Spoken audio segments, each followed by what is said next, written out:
श्रीराम समर्थ. नामसाधकांसाठी अतिशय उपयुक्त प्राध्यापक के. बेलसरे लिखित विविध पुस्तकांमधून संग्रहित नामस्मरणाची सपोर्ट सिस्टीम. भाग क्रमांक 9. भगवंत आणि त्याचे नाम एकमेकाहून अलग राहू शकत नाहीत. भगवंताचे गुणवर्णन करताना त्याच्या नामाचे महात्म्य वर्णन करावे लागते. तसेच नामाचे महात्म्य सांगताना भगवंताचे गुणवर्णन करावे लागते. भगवंताचे गुणवर्णन करण्यास आणि नामाचे महात्म्य सांगण्यास भगवंताचे सर्वांगीण चिंतन करणे हा राजमार्ग आहे.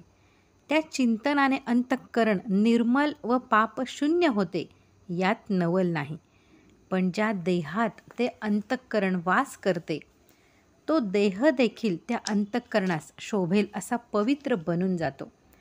भगवंताच्या नामाने भरलेले मन अतिशय सात्विक व विकाररहित होते, म्हणजेच ते अतिशय सूक्ष्म होते. सूक्ष्म झालेले ते मन जडत्वाने भरलेल्या देहामध्ये कसे राहणार, म्हणून देह देखील सूक्ष्म बनतो.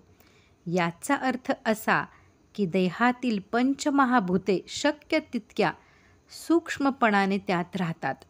म्हणून संतांच्या देहामध्ये आकाश आणि वायू यांचे प्रमाण सर्वात अधिक असते. जे सूक्ष्म आहे ते पवित्र असते, म्हणून संतांचा देह देखील पूज्य असतो. नामाच्या अभ्यासाने देह सूक्ष्म, पवित्र व दिव्य होत जातो.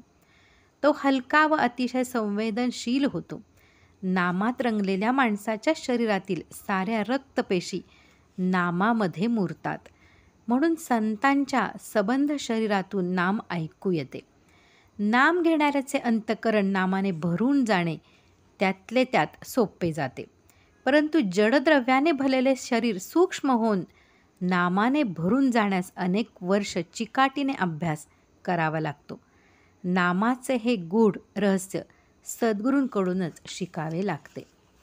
शास्त्रामध्ये अनेक प्रकारची तपे सांगितली आहेत. तपाचा प्रकार कोणताही असो, त्यामध्ये शरीराला धारेवर धरलेले असते. शिवाय त्यामध्ये मोठा इंद्रिय निग्रह असतो. अनेक वर्ष तपश्चर्या केली म्हणजे माणसाचे पुण्य पुष्कळ साठते. त्या पुण्य संचयाने त्याच्या सूक्ष्म देहात बदल घडून येतो. त्याचे महत्त्वाचे फल म्हणजे मृत्यूनंतर माणसाला उत्तम गती प्राप्त होते. त्या गतीच्या 2 पायऱ्या आहेत. मृत्यूनंतर स्वर्गप्राप्ती होणे ही एक पायरी आणि स्वर्गाच्या पलीकडे असणाऱ्या वैकुंठाची प्राप्ती ही दुसरी पायरी होय. मोठा पुण्यवान माणूस वैकुंठापर्यंत जातो. तेथे त्याला पुष्कळ वर्ष भक्तांच्या सहवासात राहायला मिळते. काळ आनंदात जातो.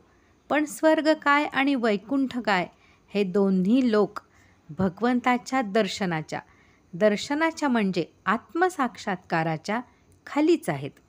माणसाचा पुण्यक्षय झाला की त्याला पुन्हा पृथ्वीवर परतावे लागते. त्याचे कारण असे की तपश्चर्या करणाऱ्या माणसाचा सूक्ष्म देह बदलतो, पण त्याचा कारण देह बदलत नाही. कारण देहामध्ये घट्टपणे बसलेले अज्ञान जागचे हलत नाही. त्याला हलवण्यास भगवंताचे म्हणजे ज्ञानाचे सतत स्मरण करून देणारे नामच उपयोगी पडते. कोणत्याही विषयाचे ज्ञान संपादन करण्यास जाणत्याकडून त्या विषयाचे श्रवण करणे ही पहिली पायरी आहे. विषयाचे श्रवण आणि त्याबद्दलचे वाचन यामध्ये महत्त्वाचा फरक आहे. श्रवणामध्ये जिवंतपणा असतो, वाचनामध्ये नुसती अर्थप्रतीती होते.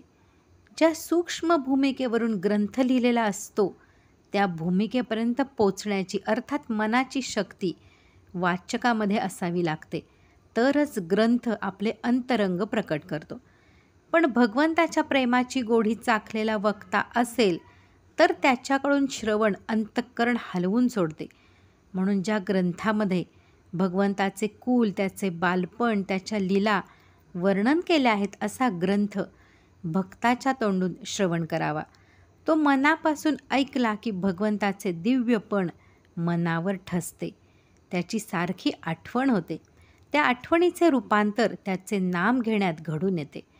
भगवंताच्या नामामध्ये असे सामर्थ्य आहे की जगात आणि जीवनात भगवंतच सर्वोत्तम आहे अशी निष्ठा नकळत निर्माण होते. या निष्ठेमध्ये सारा परमार्थ साठवलेला आहे. या जन्मामध्ये भगवंताचे मूल्य कळले तरी जीवन सार्थकी लागते. माणसाचे माणूसपण त्याच्या मनोरचनेत आहे. त्या मनाचे वैशिष्ट्य असे की स्वतःच्या अज्ञानाची जाणीव त्याला आहे. त्याला अज्ञान नको आहे, म्हणून अज्ञान नाहीसे करण्याचा मार्ग मन शोधित राहते. या शोधामध्ये एक विरोधाभास निर्माण होतो. तो असा की माणसाचे दृश्य विश्वाचे ज्ञान जितके वाढते तितके त्याचे अज्ञान त्याला भासते. बरोबरच आहे, कारण अज्ञानात राहून अज्ञानाच्या बाहेर पडण्याचा मार्ग सापडणे अशक्य आहे. तो मार्ग सापडण्यासाठी आपल्या मनाने दाखवलेला मार्ग सोडला पाहिजे. मग अज्ञानाच्या पलीकडे भगवंताच्या सानिध्यात राहणाऱ्या सद्गुरूंचेच अथवा श्री ज्ञानदेवांसारख्या संतांचेच ऐकले पाहिजे. ते ऐकणे असे भगवंताच्या नामामध्ये स्थिर व्हावे असे संत सांगतात. ते ऐकून आपल्या मनाला काय वाटते ते बाजूला सारावे आणि भगवंताच्या नामस्मरणात स्वतःला झोकून द्यावे, तरच जीवन धन्य होऊन जाईल. यातील पुढील भाग आपण पुढे पाहूयात. श्रीराम जय राम जय जय राम.